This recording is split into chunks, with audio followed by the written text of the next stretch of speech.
Hi, I'm Case Lowe, co-host of the Open the Voice Gate podcast. The one question I'm constantly asked when it comes to Dragon Gate is, how do I get into the promotion? Well, stop asking and start listening to the Open the Voice Gate podcast, released every Wednesday on the Voices of Wrestling podcasting network. For exclusive news and show reviews, look no further than the leader in Dragon Gate coverage, Open the Voice Gate.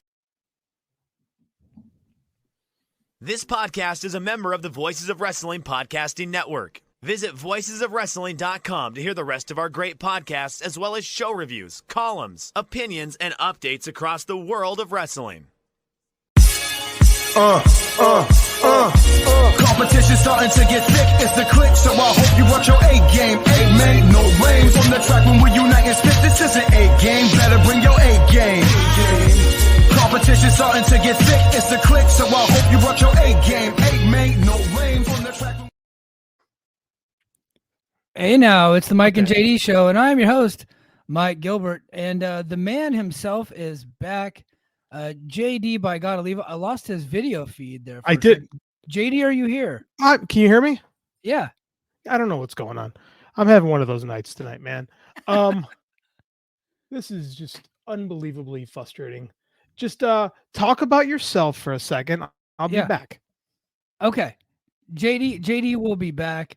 And I will talk about the thing that I like to talk about the most in this world, which is myself. And we will be having BJ Bethel coming on the show here pretty soon. He's actually already in the green room, so we're gonna start off with him in just a few short minutes. But and he's gonna weigh in on this topic too, because he actually was a little bit involved. So I'm gonna go ahead and start the show off hot, and I'm gonna address my enemies. That is the main headline for the show. Mike addresses his enemies, and I'm going to go ahead and explain to everybody what happened with me over the weekend. Okay.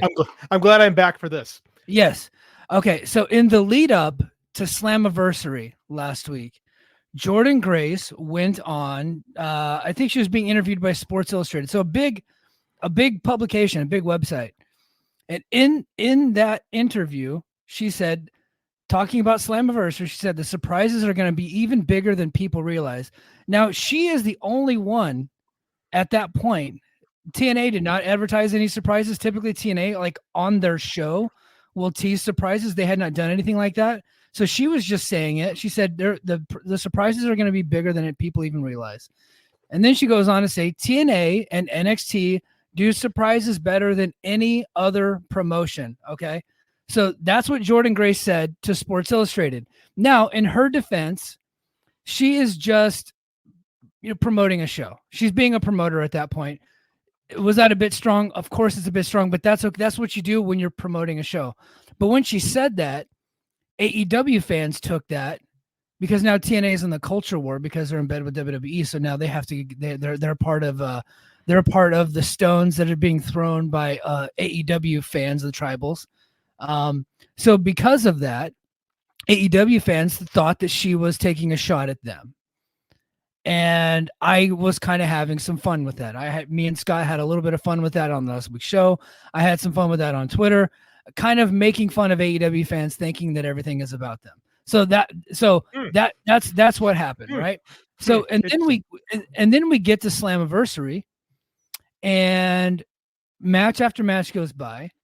And there's no surprises. And then in the co-main event, as I predicted, Earl Hebner was there. And they did a Montreal Screwjob type thing where they teased it. And then, of course, Earl Hebner, instead of screwing over Speedball Bailey and getting into bed with Mustafa Ali, he turned on Ali, turned babyface in Montreal, got the big pop. And Speedball Mike Bailey, at the end of a very good match, by the way, was awarded the X Division title. And Earl Hebner was raising his hand. So he finally, after all these years, turns babyface in Montreal. Then we get to the main event, and the show goes off the air. Nick Nemeth, the new World Heavyweight Champion, and there's no surprises. There's no WWE surprises. Everybody that was advertised to be there was there, with one exception, Jonathan Gresham, who was supposed to be on the pre-show. Okay, so then me, Twitter asshole, actually, I'll double back. We'll go to the Brace for Impact chat. Now I'm going to give, those guys are always like dropping one-liners in there. We're all kind of busting balls. And I believe it was Dobby the Brain Heenan in the Brace for Impact chat said, Man, if Earl Hebner was a surprise, Jordynne has to relinquish her title right now because that is bullshit. And I took that joke, and I'm a serial one-upper, and I was like, but here's the way I want to say it, because I also want to tweak AEW fans at the same time. I'm trying to piss a lot of people off and just make myself laugh and make JD laugh and really pop the boys in the Brace for Impact chat. And so I said, and here's I'm gonna pull up my tweet, okay. And then what I'm going to do something that I have vowed never to do in my entire adult life, because I feel like my heroes, Richard Pryor and George Carlin, would be ashamed of me. But I'm going to explain comedy to people, okay? Because we've got a lot of stupid fucking people in this world that don't understand jokes, okay? So I said, according to Jordynne Grace, the Earl Hebner surprise was as good as Bryan Danielson's AEW debut at All Out, because Earl Hebner was the big surprise reveal. Hope she becomes a jobber in WWE now. That last line a little stiff. little stiff. Stiff. Admittedly, that's a bit stiff. Okay. And so Jordynne claps back at me appropriately, by the way. She is allowed to do this. Okay. She said, never said this, but do apologize. Thank you for your apology, Jordynne. I appreciate it. She said, but do apologize for the lack of surprise. Could have never predicted a global tech outage, canceling thousands of flights. Several wrestlers, including my husband, could not make it. Well, in actuality, Jordynne, only one wrestler couldn't make it that was advertised. That happened to be your husband. Everybody else showed up to work that day. But I regret trying to hype the show with a statement. Sorry, guys. And again, apology accepted, Jordynne. I really appreciate you, admitting where you were wrong, and you were clearly very wrong. Now, comedy. Okay. Did she say the exact words that I said? No. But I also didn't put that in a news report. I didn't put quotations around it. I was making a joke at the expense of AEW fans who thought that she was talking about them in the tweet or in the story that she said. And if you take what she said, where they do surprises better than any other promotion out there, you could connect the dots to say that surprise that happened at Slammiversary was as good as the Bryan Danielson surprise at All Out. That's the joke, dummies. That's the joke. And then me saying, I hope she becomes a jobber in WWE is what we call a mean joke.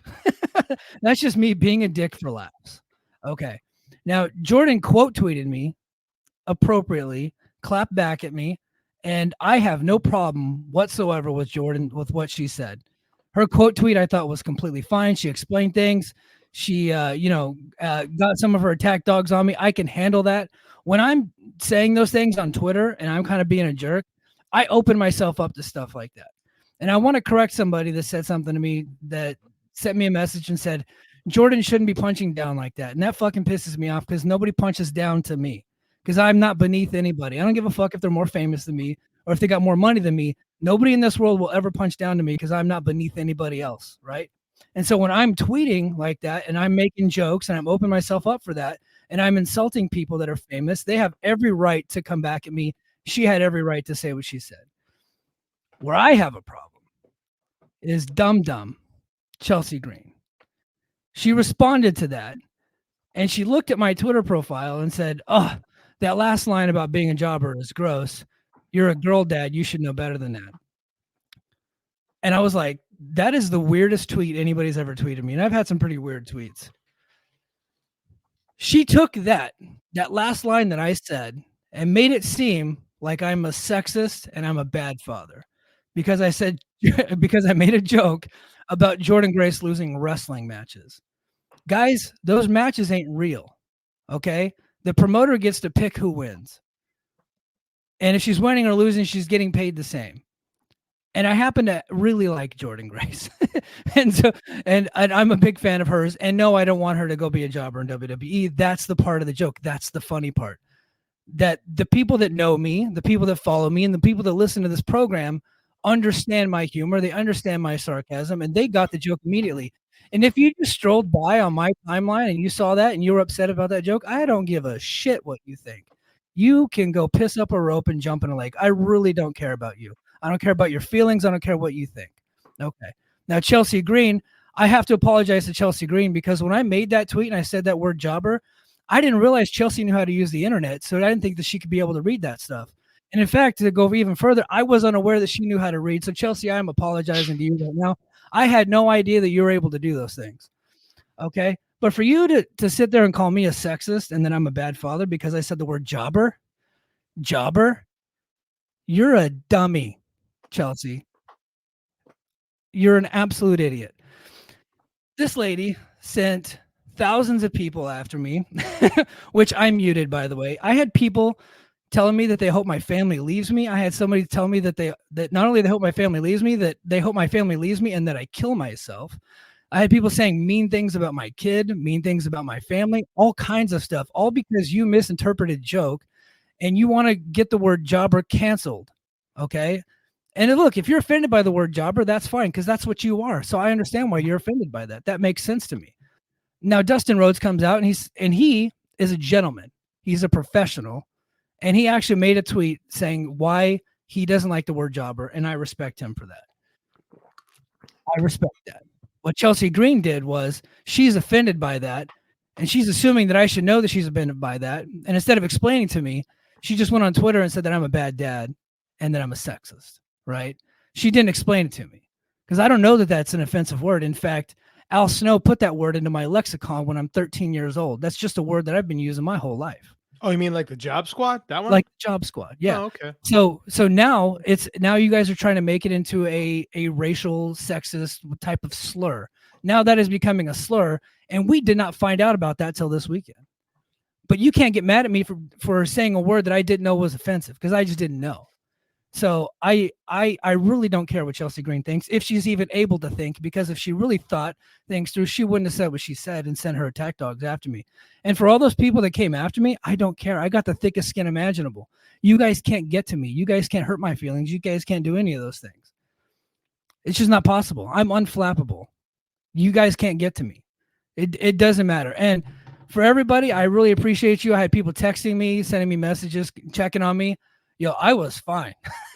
I was like, I went to the beach on Sunday. I barbecued on Sunday. I grilled like 20 chicken thighs. I made dinner for a bunch of people. I was living the dream because you know what I did? I just muted that stuff and I just moved on. The only reason I saw some of the meanest stuff is because people sent it to me. Like, hey, I'm sorry this person said this about you. I was like, I didn't know that until you sent it to me. So thank you. So for everybody that was trying to get under my skin, that was trying to hurt my feelings, you cannot do that. You cannot do that through Twitter because I have been through things that none of you guys would even think are imaginable. I have seen dead bodies, blown up things. I've had blood all over me. I have woken up to bombs, bullets, and all kinds of shit. You guys can't fucking touch me, boys. Just not possible. I am too good for you and too smart, and I'm too fucking awesome. JD, how are you? I'm okay. You're okay? All right. Okay. So I just felt the need to address that. And a guy that was really went to bat for me, and I wish he didn't. And I'll explain it. BJ, I'm pulling BJ up on the show. You know, BJ Bethel, who is too good for any of this stuff, really went to bat for me on Twitter, and I wish he did, and I wish nobody else did, because when I'm fighting these battles, I don't want other people to get caught into my mess that I create, and I create a lot of messes because I'm trying to be hilarious. And at times I think I am, and sometimes I'm just not. So I do feel bad for BJ jumping in there, and then all of a sudden her attack dogs went after BJ. But I get the feeling that BJ has some thick skin too, and he can deal with it.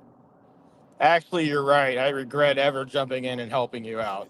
I didn't. I don't. You know what? We've been buddies on there for a while. Same with JD. I'll defend anybody, and that was a crap comment what she said. And I mean, I've had so many people try to cancel me, I've lost count. And what she said is she tried to imply that you were a bad father because, you know, you did your little thing with Jordynne Grace, which was, you know, purposely hyperbolic and sarcastic and a joke. And of course, you know, people with millions of Twitter followers who make hundreds of $1,000s a year don't have thick enough skin to take it. And I thought it was totally out of line. And that's one thing I didn't like about the whole thing with you, Mike, was that nobody really told Chelsea, like, what are you going after this guy like this for? It's like, it's not even involving you. Yeah. Well, so I'll be honest. I did have a friend that knows Chelsea a little bit and actually DM'd her, and she was really upset at my use of the term jobber. That's what set her off. And she said, well, he said that word, so he is like a jerk. Or well, I can't remember exactly what she said. He showed me the message. I'm not going to pull the message up, but she did reply to him and said, don't ever defend somebody like that to me. She thinks I'm like scum of the earth for using that term jobber. She legit thinks that it's like saying a slur for real. Okay. I just want to ask JD a question real quick. Oh, yeah, sure. I'm on the show too. Yes. What's it always like whenever I come on and it seems like me and Mike are a total complete mess and you're just kind of by the side watching this dumpster, explode as it's floating down the street, I couldn't get my computer started today, so I have no means to talk about anybody's stuff. Here's what a couple thoughts on this as Mike was going crazy. One, did Jonathan Gresham actually approach the flight desk and tell them his ranking in the PWI 500? Maybe that would have gotten things better moving. Yeah, if he did, he would have made it to Montreal, I think. 2, Chelsea Green is not good at wrestling. She's also not funny, and which is disappointing because, like, I don't know, there's an opportunity to have fun and, like, make fun of somebody. Like, if you're gonna make fun of somebody, like, at least be humorous. And it wasn't even humorous. Top Dollar tried to say some stuff, which I was very proud of, that his jokes are way worse than the jokes we've made at his expense for the better part of 2 years on this show. So I stand proud of that and saying, not only are you terrible at your job, but you're also not funny. No, he said that my tweet to Jordynne was the closest I've ever been to a woman. And I was legit sitting next to my pregnant wife when he said that. Which is funny because he's so fucking stupid that the joke was you're a bad dad. So clearly you have touched a woman. Yeah. Can't verify that you have a wife, by the way. So, I mean, that's why this is why pro wrestling needs writers, because a lot of the people in this industry are too fucking stupid to say anything clever or creative. But you pay top dollar to see me. There's like 6 people that go to your indie shows, dude. You fucking suck. If you're hearing weird noises, that's because the semi truck ahead of me is using its air brake. That's and it's making me deaf right now. Just don't die. We don't have to stay on this topic all night. Oh, I got one more thing. Mike. Okay, go ahead. Here's where I'm at this. You have taken up the TNA sword for years. Yeah. You lasted longer than I did in doing this TNA thing, right? And what I find the best part about all this is you have been nothing but positive and not positive, but I mean, like, you talk about TNA. You're one of the few guys in mainstream wrestling media who focus on TNA. But you got your here's what the funny part is: you were trying to make fun of AEW fans, and you wound up calling down the wrath of WWE fans, the worst of the bottom feeders, the worst troglodytes that Twitter has to offer. Like, the lowest of the low now hate you. And I just find that superbly ironic that you were trying to make fun of the other side of the tribalism and wound up becoming public enemy number 1 of WWE fans. So, like, you have officially become a victim of this TNA NXT relationship because you aren't, I don't know, cool enough or something. I have no idea. You are now public enemy number 1, and I just want to enjoy the moment. I pissed off a lot of people with that tweet because I had TNA fans coming after me too, and I had some TNA fans defending me in the thing, but I think everybody can agree that jobber line was stiff as shit. Super! I read that really hard, man. I read that. I'm like, I said, "Damn, Mike, that's harsh." Like, it's pretty stiff sometimes, but that was harsh. Well, it's one of those things. It's like, it sounds hilarious in my head, and then I send the tweet out, and it's like, oh, fuck, that was kind of mean. Actually, I was like, in my head it was innocent, and then when it gets onto Twitter, it's like, shit, this is kind of mean. And then I was thinking, I was like, Jordynne might come across this, and I was like, she won't. And then I go to bed. And I wake up and all hell had broken loose because naturally she saw the thing. Because look, she knows who I am. I'm one of their names. You didn't. And she knows. What's that? You didn't tag her, did you? No, I don't tag. I never tag her in that stuff unless I'm saying something positive. I will never tag somebody and say something mean to them because I just think that's like weird behavior. But I will, if I'm going to praise them, I'm going to tag them, right? I think that's a nice thing to do, because when I'm coming after somebody, like, I legitimately don't want to hurt anybody's feelings. Like, I legitimately don't. So I'm not going to go ahead and tag them. That's just not my MO. I legit was just trying to make my followers who kind of understand my dumb humor laugh. And it did make people laugh. But even then, like, I can admit that was like, honestly, like, I did it again in June. So I really got to like rethink some of my strategy here about how mean I'm going to be on Twitter in June, because TNA was during the Grace match with Roxy, Ash by Elegance interfered, and I said, oh, TNA is using WWE television time to promote an Ash by Elegance match.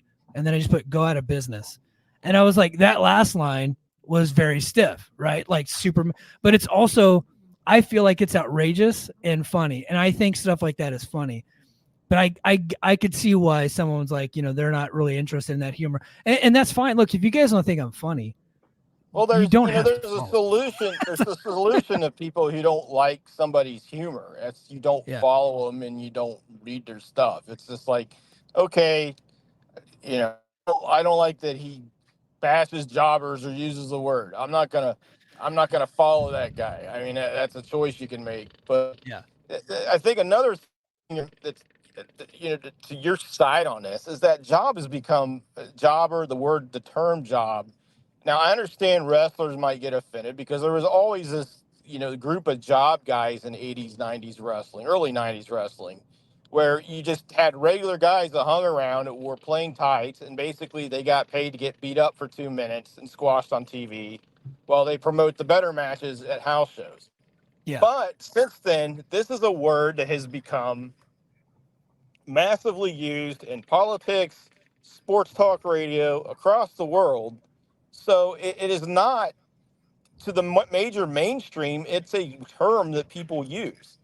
And so for them to say, I find this some kind of upsetting term, I mean, you're going to have to get upset at a lot of people, even outside the wrestling world, if you're going to be mad about that. And to me, it's like, I don't know. Maybe she was having a bad night. Maybe she was sore from, that was a hell of a bump Chelsea took off the ladder on those tables. I don't know. But I'm glad you stood up for yourself, Mike. I don't think, I think it's Twitter, What else can you say? So well, and it's if you don't know me, I could see how I could be off-putting. I get that, and I open myself up for that, and I happen to be okay with it. Look, people are like, oh, well, you can't make jokes anymore. Yeah, you can. It's whether or not you're willing to deal with the blowback when it goes wrong.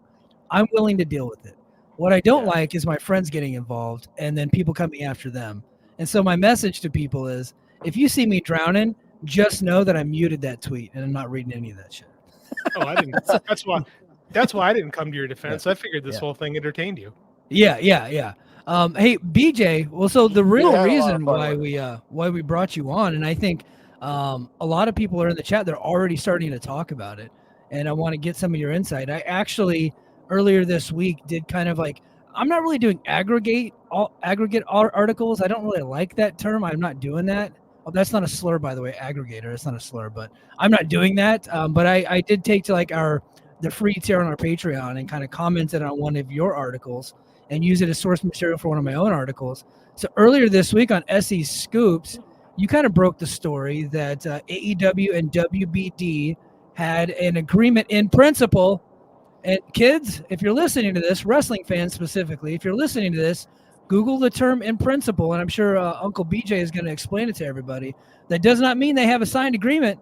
That does not mean that they have a deal locked into place already. It means it's in principle. But it looks like they're going to be staying with WBD for the foreseeable future, unless something significantly drastic happens. Yes, they're really, really close, and it's pretty locked down. And my just to be clear on this, my sources aren't from WWE. Okay. Yes.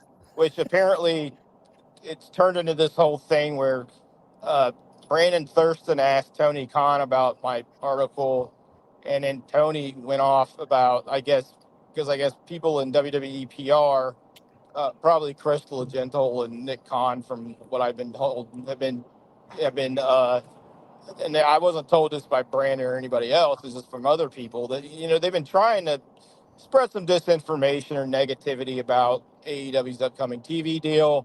This is old hat WWE TNA fans. You remember this stuff from the 2000s and the 2010s, but to get back to the real story, is they're very, very close to a deal, and it is a very, very good deal for AEW. I haven't talked to anybody at AEW about this. I've talked to people in the TV industry that are very familiar with a lot of this, and it's going to be a good deal for them. Now, I don't know when it becomes official. I don't know if they have anything set in a date for when they're going to sign. I don't know if it's been lawyered all the way through. I do know they have a deal in principle. And when I say principle, I don't mean the guy running your middle school. I mean, they have something they've kind of shook hands on and say, okay, those terms sound good. We'll work from there. Okay. Yeah. So if you're an idiot listening to this online and you want to call me a pedophile over it or whatever the hell it is, go get a dictionary and spend the next 5 years of your life reading it. Because I thought you were going to tell them to go get a dick. Yeah, go get one of those too.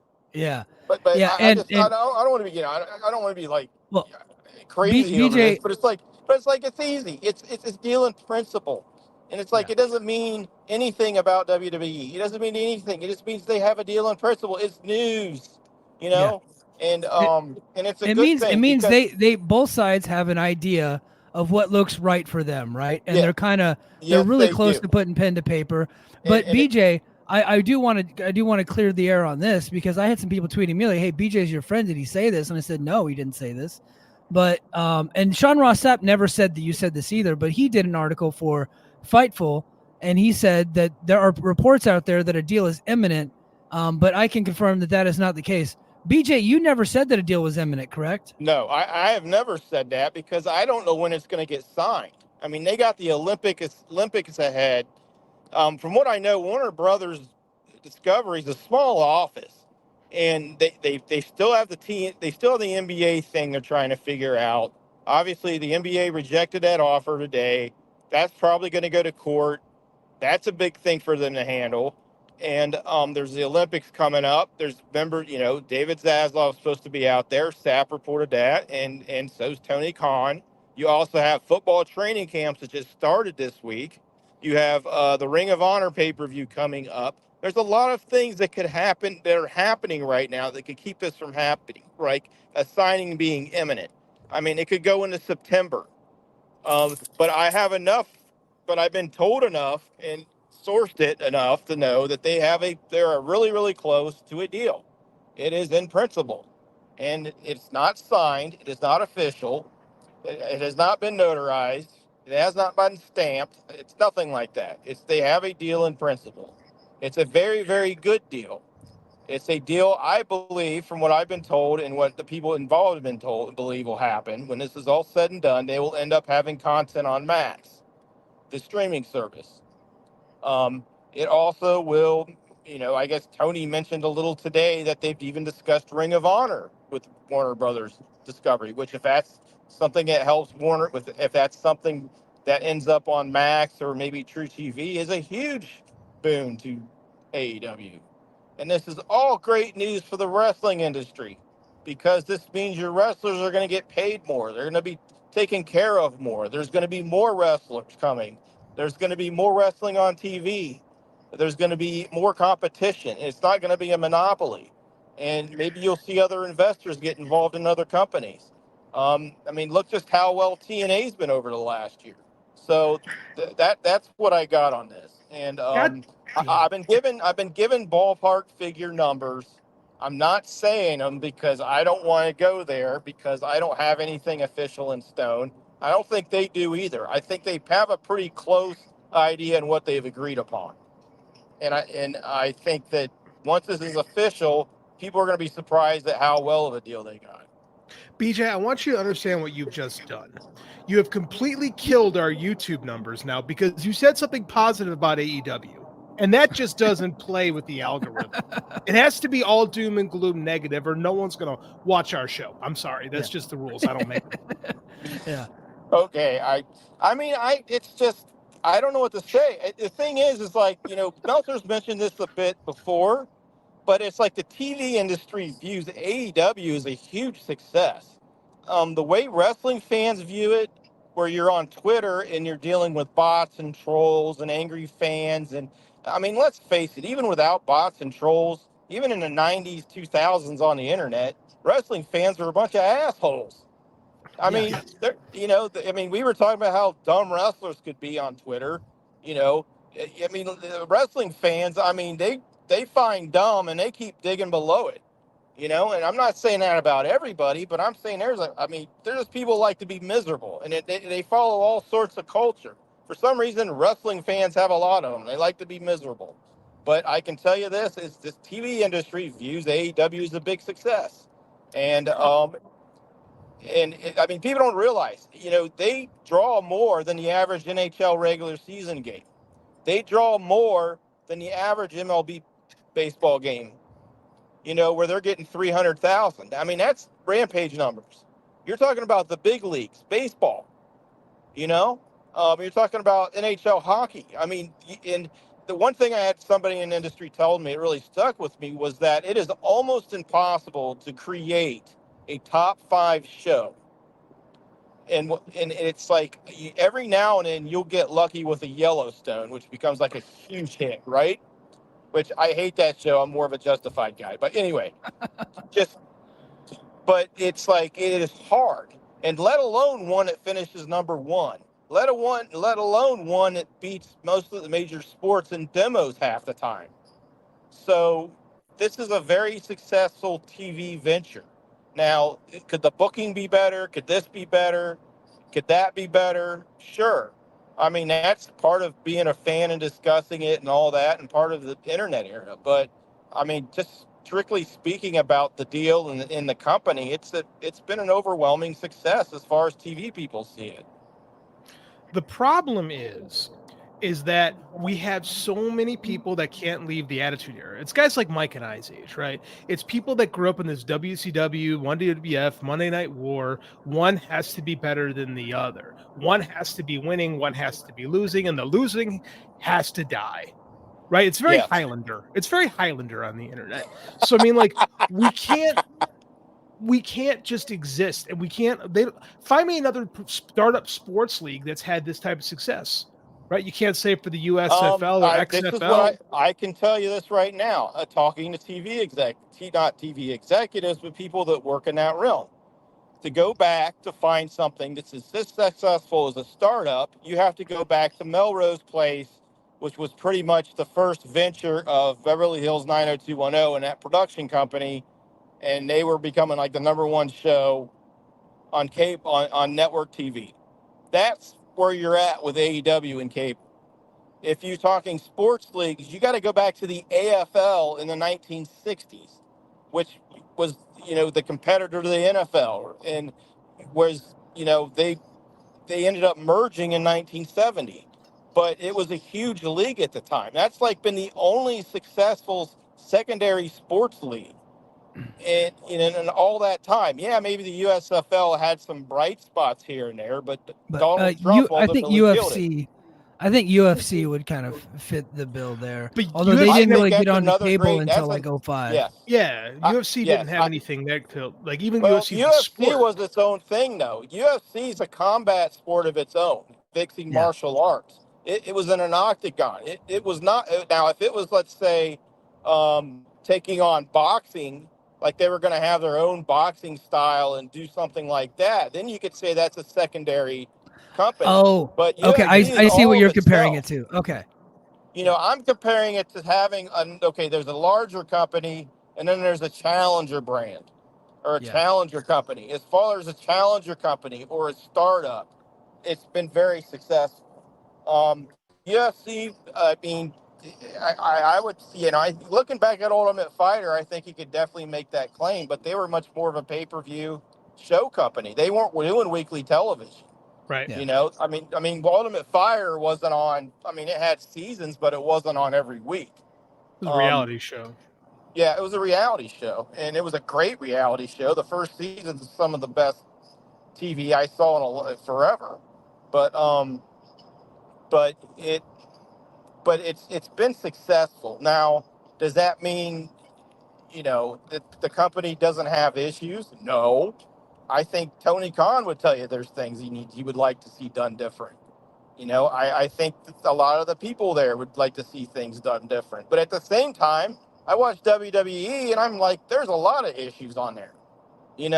I mean, that's just it. It's like it's hard to find. A wrestling company sometimes will hit that golden path for a year or two where they're just in the zone. You know, New Japan managed to do it for like 5 or 6 years, right? But most of the time, you're not going to get that.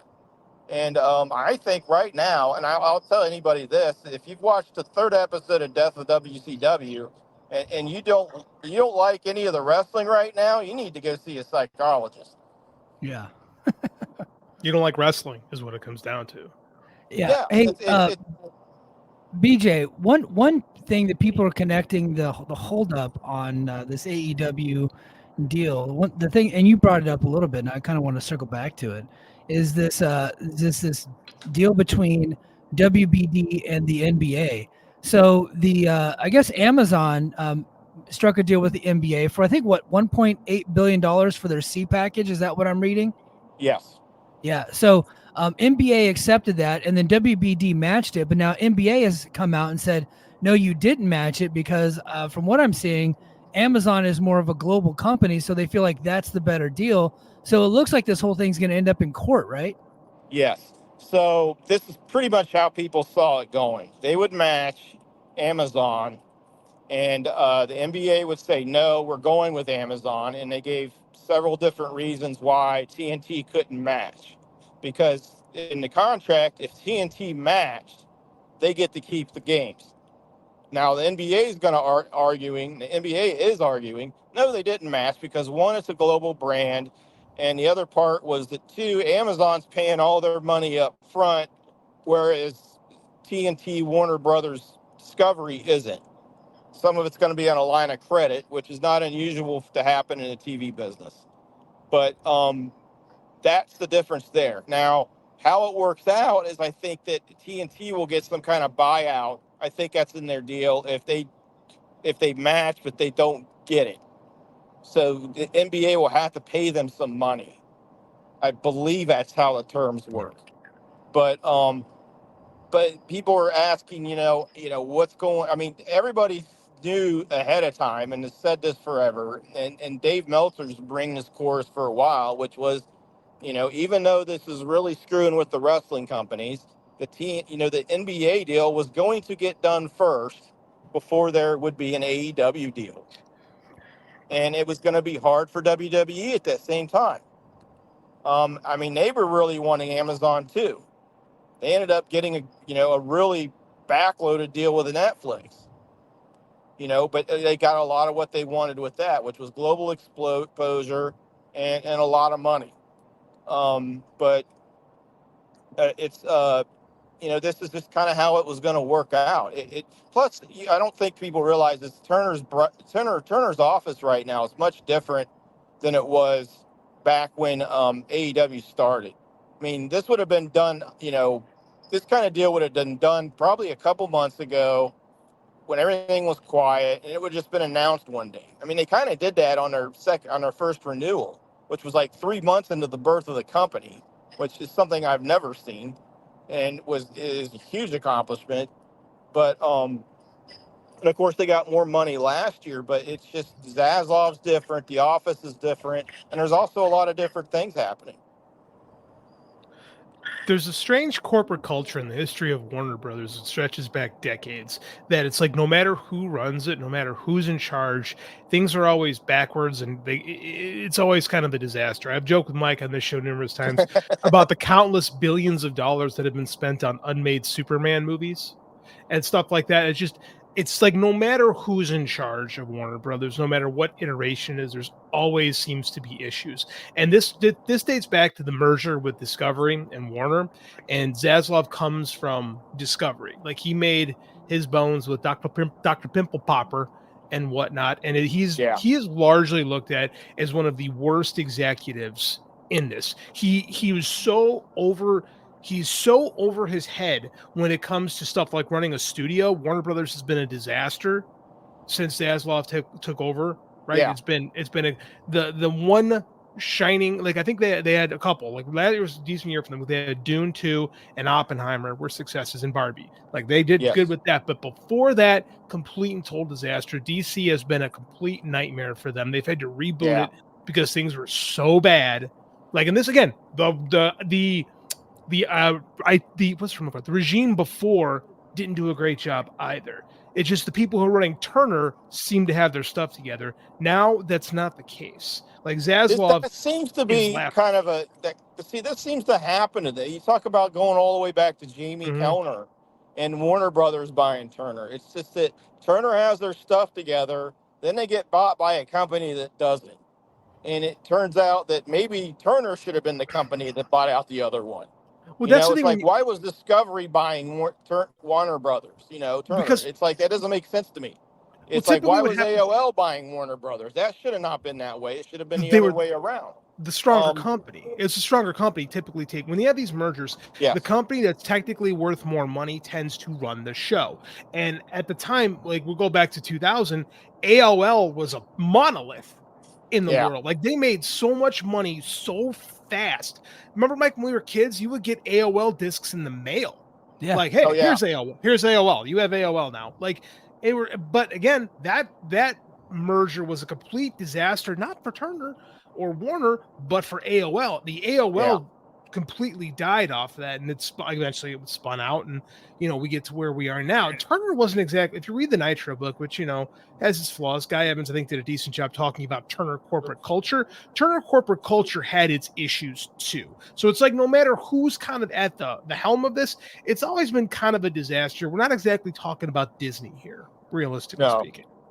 And I think we're also in a period where all these major companies are struggling because they even though they had the keys to the faucet, they tried to get into the streaming game and these massive content purchases where you have like somebody spending $1 billion for the Friends catalog, and it's completely, that kind of mismanagement is really just hurt these studios. It's ironic that you were talking about how badly the DC universe has been mismanaged, and The Rock was a huge part of that. And now yes, he was. Now he's over there helping run TKO, and I mean, I honestly think that kind of culture, I think that massive culture, because if you look at Marvel, once you get further away from the Marvel Studios days and more closer when Disney was more in control of things after they bought it, and you're getting away from that first kind of prototype they built,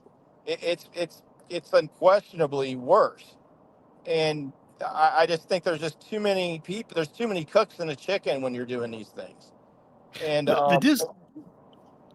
sorry, but it's like that's the biggest problem they have right now, and that's one thing I think is important for AEW getting this deal, is because there's not a lot of money people are wanting to spend, and you're looking at companies that are kind of very much in flux. So them being able to get a 4 or 5 year deal right now, and a good one, is great news for them. And people trying to say it's just matching what they were getting last year after they added Collision, that's just stupid.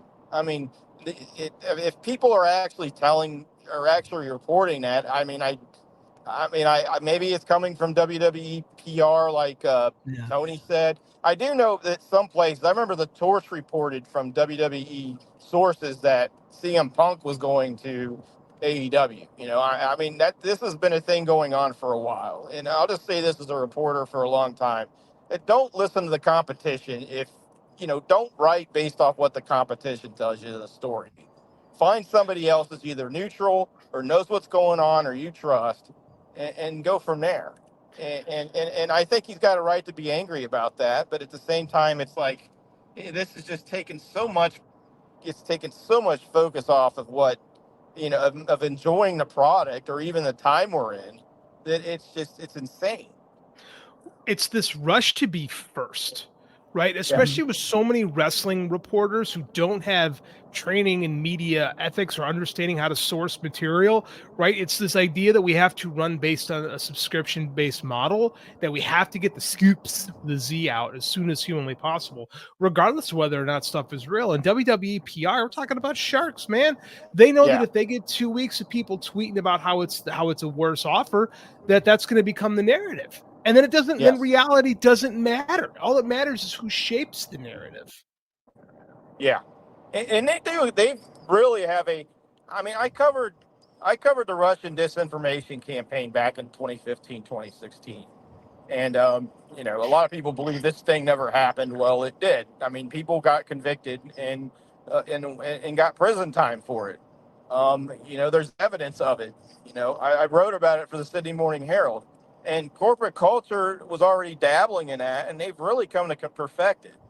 And, I mean, people are like, well, why would Elon Musk buy Twitter and sell, use every dime he has in his fortune? Well, because there's ways to make money off that. I mean, it's a great service if you're a corporation or you're a political entity and you want to get a message out, or you want to manipulate behavior or something, you know, which is what marketing and advertising basically is. And, you know, I'm not trying to sound conspiracy minded or anything, but it's a good tool to do that. And if you look at how, it's a legitimate thing. WWE's loaded up Reddit with so many of their own mods, and it's so much of their stuff can be traced back to them. And there's a real reason why. I mean, look at the Fast Nationals every week. I mean, it's like they don't even try to hide it, which was ironically what a lot of the Russians did back in 2015, 2016. You caught them because they were so arrogant. They didn't even try to cover their tracks. And that was people over here too. And that were, part of that. But, and a lot of them got jail time because of, doing stuff like voter fraud and things like that. But talking about in a corporate realm and how this relates to wrestling, it's that, they're not even covering up their fingerprints on this. I mean, it's when you see Fast Nationals on a couple sites, and then all of a sudden everybody's, sharing that. It's like after a while you'd say, you know what? Wouldn't I be sick of being burned by this after a while? Hey, BJ, you've been around a while, and you've been, a part of many different publications, both, I guess, pro wrestling and civilian. We'll just say the rest of the world is civilian.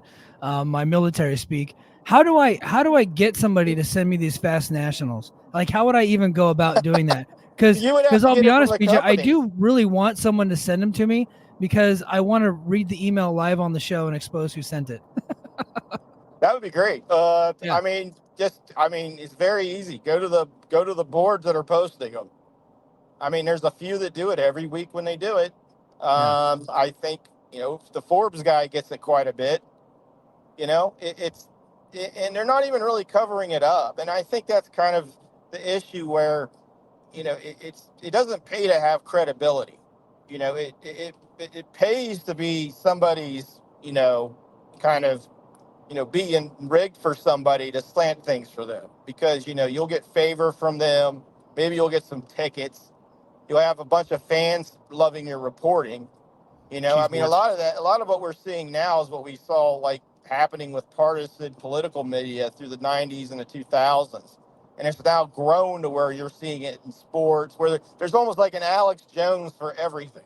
There's an Alex Jones for pro wrestling. There's an Alex Jones for politics. There's an Alex Jones for sports, or a Rush Limbaugh, or throw in your liberal counter or progressive counterpart, and so when you want to get real information, it's hard to do. It's like, the guy who's the best at it's Dave Meltzer, and he's the most vilified person in the wrestling business. It's like, why? What's Dave done to anybody? You may not like his tweets, you may not like what he says on the radio, on the radio, but guess this is his opinion. If you want information, guess where everybody still goes to at the end of the day. And it's like people just need to relax a little bit, and they need to understand it. This isn't worth getting fired up for. Like the mutant button on Twitter is the greatest thing ever invented on that thing. And I used a lot too. And it's like, you can take the negativity out of it. But I also like information. I like to report. And some people are going to like it, some people don't. And hey, nice. Have a nice day. But hey, BJ, I got some guys in the chat here, and some of them have questions for you. You down to take some questions?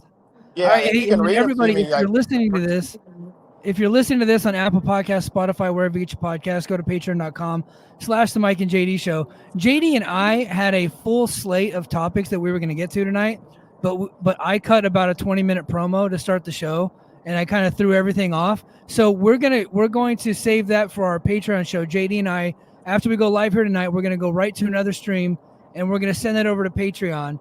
And so we're going to do that there. But BJ, the first question, if hey guys in the chat, if you have questions for BJ Bethel, he has done not only pro wrestling reporting for over 20 years, but he has been in the Washington Post and all kinds of different major publications. He has covered sports. He's covered politics. So if you got any questions for him, go ahead and fire them away in the chat. This one comes from Everything Pro Wrestling. It says, does BJ know if there's any Ring of Honor interest from WBD? The only thing I've heard is that Tony says it has been a discussion. He said this during the conference call today, was they have discussed this with Warner. The fact that they are talking about it, to me, is good. I don't know what will come of it. But from all that I know, that's all that I've heard. Okay. This one comes from the King of the North. He is the king of all Canada. He said, Ring of Honor potentially getting on TV sounds like a great thing for TNA too, does it? It depends on the kind of deal they get. I mean, if Ring of Honor gets, if it comes public that, let's say they get, oh, wow, they were worth such and such millions of dollars to Warner to put on True TV or Discovery, yeah, that'd be a huge boon to TNA. I think that, I think the more players that are in this, and with sports, I mean, it's right now live sports is all, and there's got to be an exception to that. And right now, pro wrestling's the good one for it. It gives you programming 52 days a year, excuse me, or 52 weeks a year, excuse me. Yeah. But I'm getting my calendars all mixed up. But yeah, I think it'd be great for TNA. I think TNA's done such a good job running over the last year, especially with what Scotty D'Amore put into that.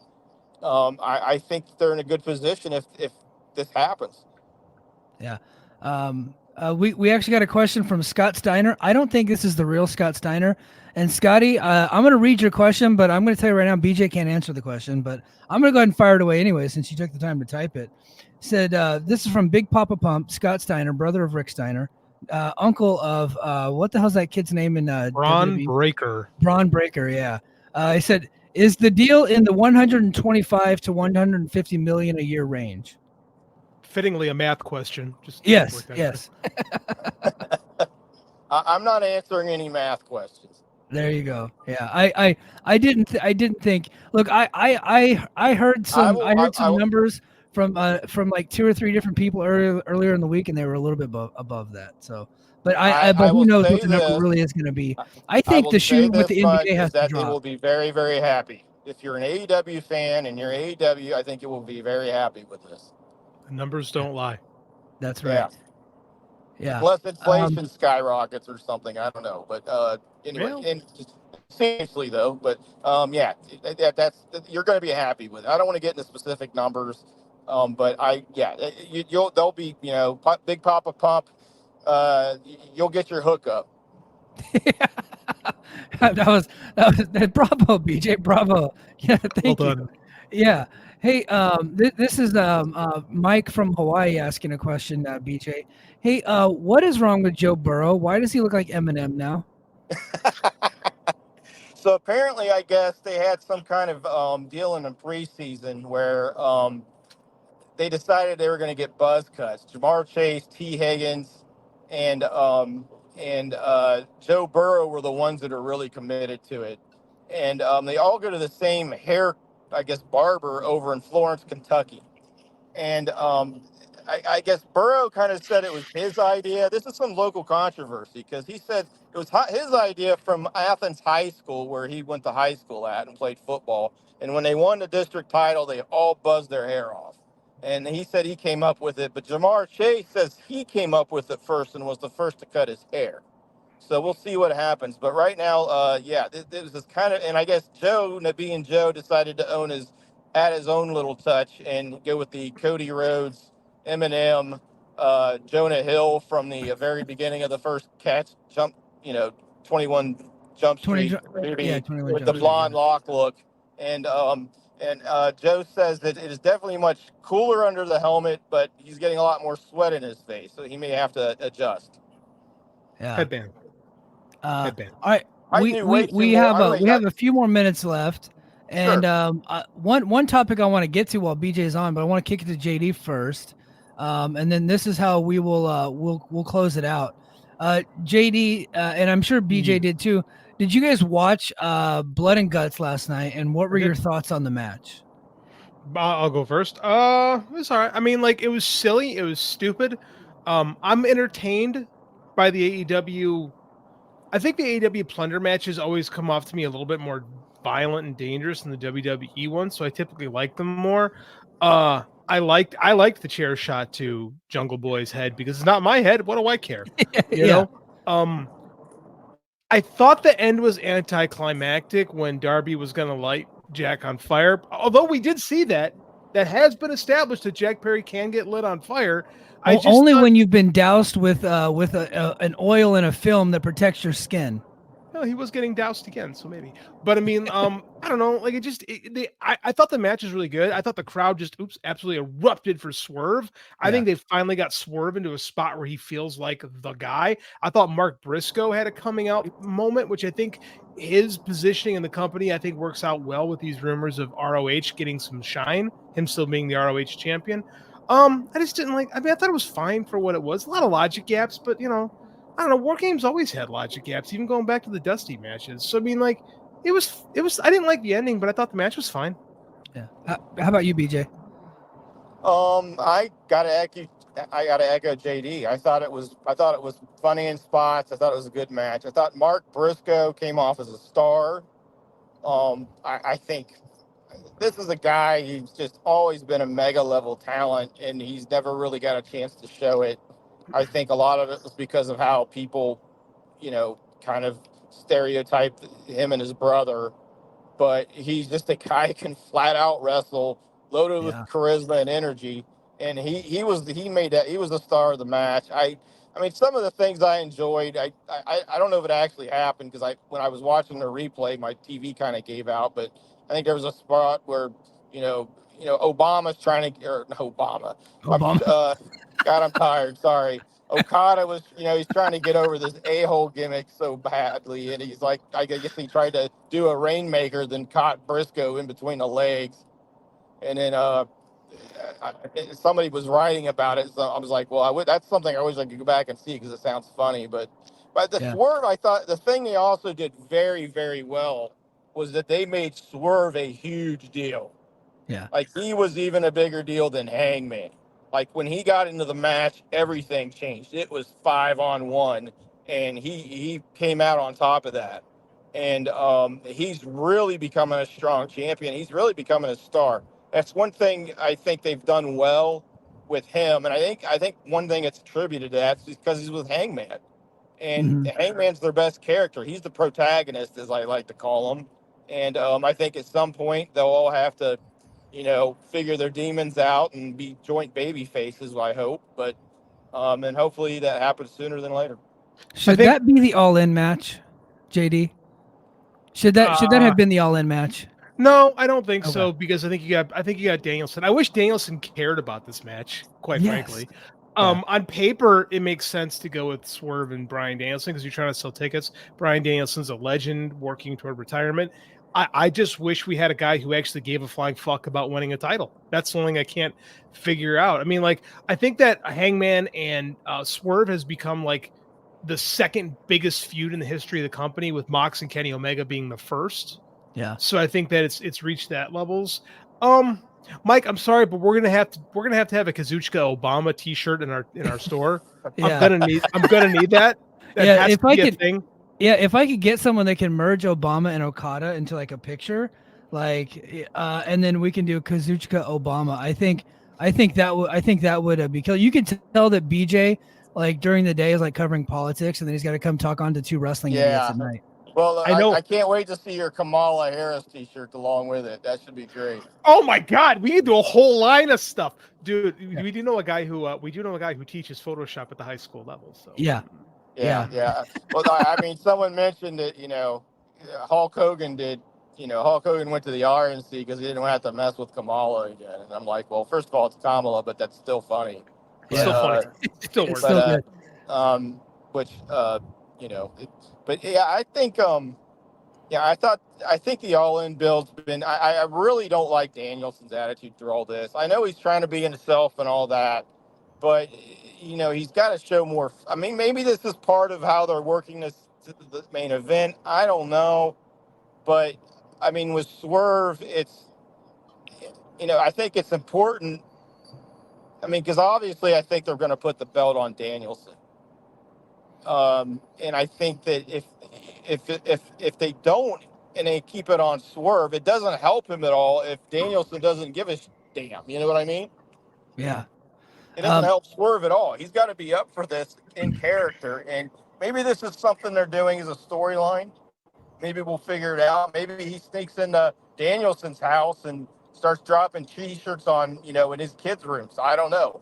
I'd watch that. But which I hated that. I mean, I love the angle that came out of that. I hated that at first. It was cheesy garbage, but I don't know. Maybe we'll see what happens.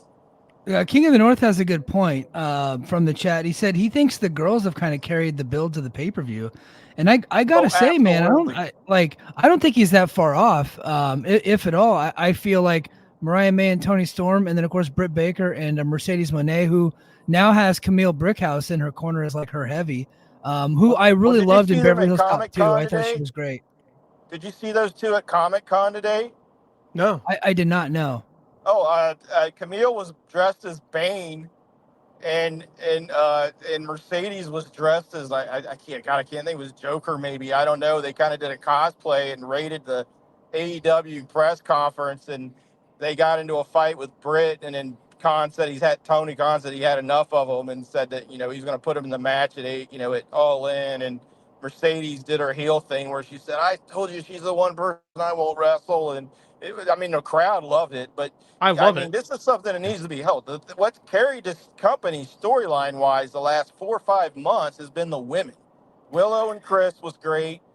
Tony and Mariah has been built perfect, especially when they brought in Mina. That was her heel turn. That was a very good real heel turn. That's how you do a heel turn. Yeah. You don't do it halfway. You go all the way. You do it bad. You make them a bad guy. And also Britt and Mercedes are just, people are chomping at the bit for that. I mean, you get outside of that, what else is hot in that company storyline-wise? It's just Swerve and Hangman. Yeah. Couple things. We have a fact checker. We have a fact checker in the chat. Io said that she was Poison Ivy. So Poison Ivy from from the Batman universe. Hold on. I don't read comic books. I sorry. do. JD's going to educate us. Yes.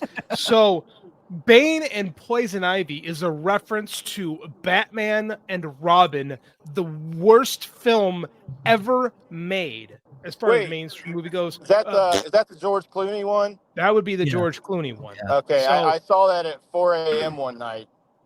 I saw it opening night and was excited, and I've never been more disappointed in my life. Yeah, Clooney took down the Batman universe, and then he took down the Biden presidency, man. That guy is out for blood. Sorry, go ahead.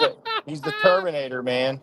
Yeah. So big no on that. So Mike, I have to make an apology because I have been hard on Pepperman, and she not only have the girls carried. Not only have the girls carried this promotion for a bit now, but it turns out she is also the advocate of one Mark Briscoe in the back. So because I know I've been hard, I have to tip my bandana to one Jennifer Pepperman. She has adjusted her style to what AEW likes. There's still too much sports entertainment in this company for my personal liking, but from what I gather, she is not the problem. So kudos to Miss Pepperman. Well, we can still hate on Jimmy Jacobs. They've had was fuck Jimmy Jacobs. Going back a couple, that guy. But a lot of the success they had started a few years ago. I mean, BJ Whitman got fired from there. Was working with the women, and at the time they were looking for a producer who would just take them more seriously. So, and working with him, they were able to be more creative. They were able to get more things done. They were able to trust themselves, work things into the matches, and they kind of built off that. And I guess Toni Storm, a lot of people RJ City's getting a lot of credit for Toni Storm's gimmick, but I guess this is something she's had an idea for a long time. I mean, Tony Khan's even taken some credit for it, but I think Tony's actually the one that actually originated it. But I mean, if you look at that lineup, the women are really carrying that promotion, and I think Mercedes was the moment where they're kind of like, you know what, Rio drew well for us, Ashita drew well for us. You know, Nyla's a great heel. Thunder Rosa was great. They did great. You know, she had that amazing feud with Britt Baker where they ended it in a lights out match. You know, they kind of like took women's wrestling in a new direction, but they didn't embrace it. And I think now they're finally embracing it, and it's been rewarding for them. At least, you know, hopefully they keep doing it. Yeah, and as much as I love to sit here and compliment AEW, this really is going to tank our numbers. Our show is going to be. Here's what you got to do. Here's what you got bad. No, here's what you got to do. Mike, you're going to have to lie on the show description. Yeah. So, guys, if you just see me using an unflattering face of Tony Khan, you know that our show is too positive because we really are going to take the numbers on these clips. Although I think the AEW TV deal stuff will play very well for us. But hey, we're over the 1 hour mark, so we're going to go ahead and get off here. Everybody go to patreon.com/The Mike and JD Show. I have a whole list of free agency news and topics that I want to talk about. Now, I actually did an article about all the latest and greatest free agency news from earlier in the week. I put that article on patreon.com/Mike and JD Show for free, so you can check that out for free. But JD and I are actually going to talk about all the upcoming free agents, big names, who's signing new contracts, who's going where, and all that stuff. Head to patreon.com/The Mike and JD Show for overtime. I'm not going to wait till Sunday to release it. I'm going to release it right away because I think it's topical. So we're going to get to that. Hey, BJ, why don't you go ahead and throw some plugs out there? Let's plug SE Scoops and wherever we can see your writing. Visit SE Scoops. We got a lot of stuff on there. You can go back. I wrote an article today on the latest filings in the Janelle Grant lawsuit. That's kind of been my main story. Really, that's kind of the only thing I'm worried about covering right now. But if you want interested in the latest on that, I have some filing. I have a report on that, some of the findings that's going on the last couple of weeks. Also, I'm on Twitter if you want to ask questions or anything like that. You can ask me about anything. I'm a fountain of knowledge of worthless stuff. So hit me up. Hit me up if you want to know something that's not going to help you in any way, shape, or form. Awesome. Well, thanks, BJ. All right, everybody, we're going to get out of here. Chat, thank you. Sorry I did not get to most of your chats because we were on a roll, and I have a 20-minute promo. Well, I take blame. I got a big mouth. Yeah. Well, I mean, but that's why you're great on the show. We need someone that actually can hold their own in a conversation. But all right, guys, that is going to do it for us this week. And until next time, mahalo. Competition starting to get thick, it's the click, so I hope you watch your A game. Amen, no rain from the track when we unite and spit. This is an A game, better. Hey now, it's Mike Gilbert, host of the Mike and JD Show, right here on the Voices of Wrestling Podcasting Network. Join JD by God Oliva and myself every Thursday night live on the Voices of Wrestling YouTube channel at 11:30 p.m. Eastern Standard Time, as we stay up all night discussing all the hottest stories in professional wrestling. You can also check us out right here on the Voices of Wrestling podcasting feed, or you can subscribe to the Mike and JD Show feed. Now, enjoy the show.